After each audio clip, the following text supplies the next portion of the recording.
is Sheehan, the 5th District Council member in Lexington, and I'm here today with Co-Executive Director Gail Reese at ITN Bluegrass, and we're going to talk a little bit about the services that they provide to the community.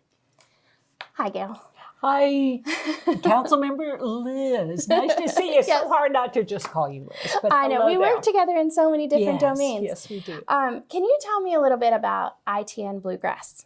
ITN stands for Independent Transportation Network, and we are part of an affiliate. We're an affiliate of a national organization called ITN America, which started actually 30 years ago. And we became an affiliate 20 years ago. We're the second oldest in the country, and we match volunteers driving their own cars. We're a nonprofit with people who need rides, and we operate in Fayette County and northern Jessamine County. Mm-hmm. We use some paid drivers. We own some cars. We do about 40 to 50 rides a day. Wow. Okay, Yes. So that's a pretty big undertaking to organize, to Yes, get people it scheduled is. and matched and have Yes. all of the locations. So what types of transportation services do you provide? Like, where do you take people? You know, the great thing about this is just because you're not going to drive anymore, it doesn't mean you have to stop living. It's not just medical appointments. I tell you, a really important one is hairdressers and nails. Hairdressers, nails, lunch with a friend. And we do medical. We do quite a few medical. We are an arm-through-arm, door-through-door service. Okay. So that means if someone needs help getting into a medical facility, or they haven't been there before, then our drivers can help them find the right room.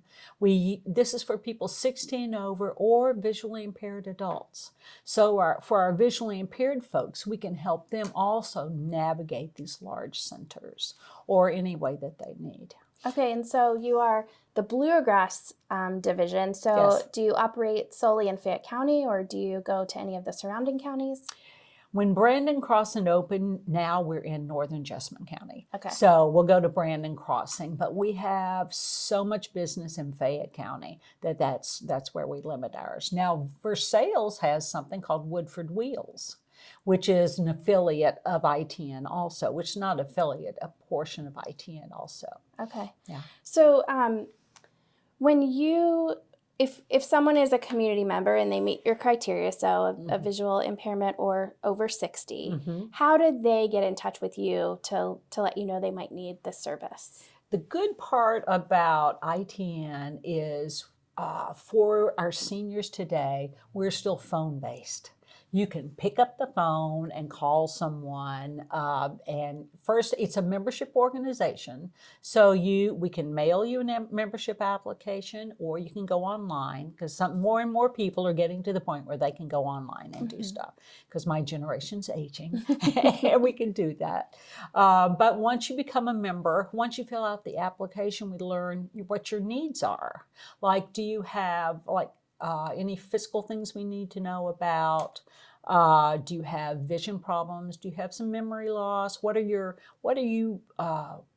Our drivers need to know how we can help you. So we have all of that, all that's loaded into the computer. We have emergency contacts for everyone. And the same kind of our volunteer drivers get training, and our paid drivers. So they know who they're getting a manifest, they know who they're picking up and what their issues are, if they have any issues, where they're taking them. The computer system matches everything. Okay. Well, it matches, our ride coordinators put it together, but then they get manifests every day. It's like, what time are you picking up and where you're taking them and what time you should be there, and it calculates all that.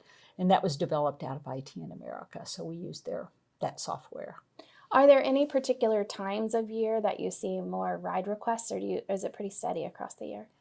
You know, it's people, as we get older, and I'm going to say as we get older, I mean, if it's raining hard and the weather's bad, people don't like to get out and go. But if you've had a doctor's appointment scheduled for months, you're going to go. Yeah. And the doctors there's so much demand these days that people are struggling to get all the appointments that they need. But we do also drive people for dialysis and things like that. So they go anytime. Okay. And we have drivers who will do that. Rain, snow, ice, whatever. And if someone from the community wanted to be a driver and to volunteer their time that way, how do they get matched up for that? So we have a brand new program called drivealittle.changealot.com. So you go to that splash page and then it'll take you to our website, which is currently under redesign, but you can get there or call the office. I tell you what, people find it, especially early retired men or men when they've just retired, find this a wonderful volunteer activity because you can drive at your own convenience. You can say, okay, I'll do Tuesday afternoons and Friday mornings, but I can't do it next week. It's totally flexible. Whatever someone can do, then we schedule it and let them do it. If you're going on vacation, that's fine. It's no big deal. But we accommodate a volunteer's time and availability. So can you share the website that you use if people want to find out more information? Yes. ITNbluegrass.org or drivealittle.changealot.com. Both of them. Okay, and then do you know the phone number? Yes. Share that. It is 859-785-2180. Okay, well, that's great. So that's all the information that we need to get in contact with ITN. Yes. Thank you. Yes. Bye-bye. Thank you, Bill, for joining me today. So I'm here with Bill Goodman, and he is a user of the ITN Bluegrass service. And I want to talk a little bit about that and what your experience has been. So can you share with us first, when did you start using ITN? Liz, I have a glaucoma, which is an eye disease that is quite pervasive all over the world. In times when the optic nerve is so damaged that people begin to lose their eyesight, and that occurred to me starting about 3 years ago. I'd had glaucoma all my life, but I was able to function and I had good eyesight up until about 3 years ago. And because of the damage to my optic nerve over the many years, I began to lose my eyesight. I had to give up my car and driving. And I know that that's a traumatic incident for many people. But for me, over the course of the last 2.5 to 3 years, I've made as many adjustments as I can to continue to work and be active. And that's how I found out about ITN. Yeah, and I appreciate you sharing your story today with us. And I know we've had several conversations about pedestrian facilities around town and crosswalks and signaling and how to improve that for people who have a visual impairment. But I appreciate you being willing to talk about your experiences.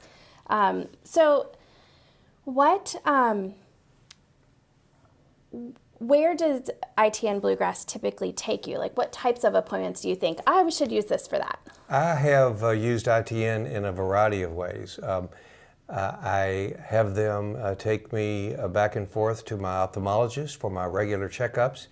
Not too long ago, I had an early morning ride out to the Joseph Beth Booksellers for our Kentucky Book Festival and needed to get transportation out there.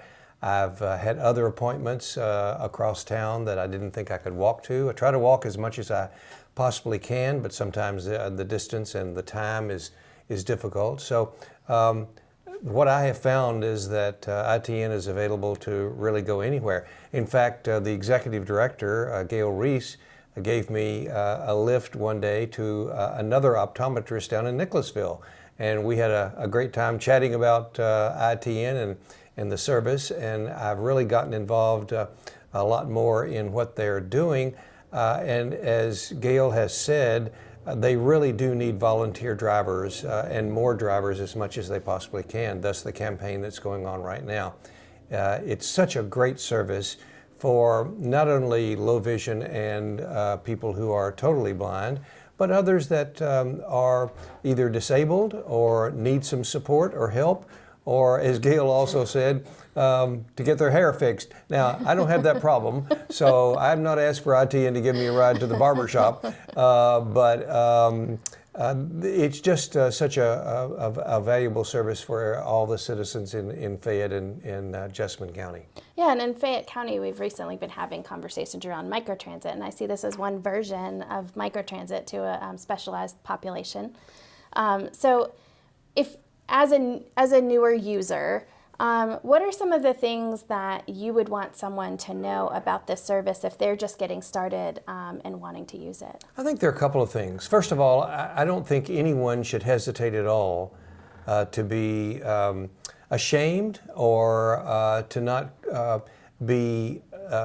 have knowledge about a service that's so valuable. It's very easy to book a ride. There have been, I could count on one or two fingers the number of times when I've tried to book a ride, and because they're so busy, I could not get a ride at that particular time, and I just waited patiently, and then I got a call back, and that worked out just fine. I would also say that the drivers are wonderful. They're friendly. They do their best to get you always on time. There's a lovely chatty conversation that goes on. I've learned so much from so many people about their backgrounds. Recently, I had a ride with someone who had just recently retired from Toyota, and he told me all about he was a foreman and how many cars and they put out each. It was fascinating, and it took up some of the time that we were going that day. As a matter of fact, we were, and I've forgotten exactly why, but I was going out to the ice rink. And he was a wonderful guy that gave me, I was meeting somebody out there. So you got a little entertainment on your ride too, exactly. Storytelling. Well, they're just, honestly, I don't know if they go through some kind of personality test, but I've never had one that's not friendly and warm. I could name some names of people that I've gotten to know on a first name basis, or I've ridden with them maybe 6 months ago, and here they come again in my driveway or at my business place. I would think that there are many reasons that people need to be aware of ITN. Now, I will have to tell you, and thus the campaign that ITN is underway with right now, I will mention this to some people that don't have transportation, that are low vision and aren't driving anymore, and they don't know about it. Mm-hmm. So we really do need to get the word out about how valuable a service it is and how beneficial it is to individuals. And I think to the city as a whole, we need to, in Lexington, work on some of these things that you and I have talked about with public transportation and getting from point A to point B. There's no reason at all for someone to sit at home and not get to an appointment or not to get to an entertainment venue if they want, just because these services are available. And when you want to book a ride, how far in advance do you typically plan for that? One of the things that I've tried to cooperate with ITN on is that they do like 24 hours or as much notice as you can give them. It's not something that you can do immediately like an Uber or a Lyft, but it's much better than, if I can say that, Uber and Lyft. So you just need to give them a little time to notice. They have really wonderful, friendly people who answer the telephone. If you've called more than once or twice, they know exactly who you are. You don't even have to say your last name. They have everything. They have your address and your phone number already registered. It's very simple, very easy. And again, they're always on time. They're always there. They get you to point A, and then sometimes they'll bring you back at the same time. They may have another ride in between, but if they can give you 30 minutes or an hour in an appointment of some sort, and then bring you back, in my case, to my office, it works out really well. Well, that's great. And you know, the drivers are primarily volunteers, so it is people who want to give back to the community, and this is the way they're spending their time. So it's nice that you're having these warm experiences with the drivers. It's good. Well, I've tried to suggest to people that I meet, if they are recently retired or have some means to not be employed all the time, to be a volunteer driver. And I think I've recruited one or two, but we need many more than just one or two to make this service really viable for the entire community. Yeah, well, thank you again for sharing your story today. And I hope you in the community, if this is a service that you might need to utilize for yourself or you want to volunteer to be a driver, go check out more information at their website, which is itnbluegrass.org.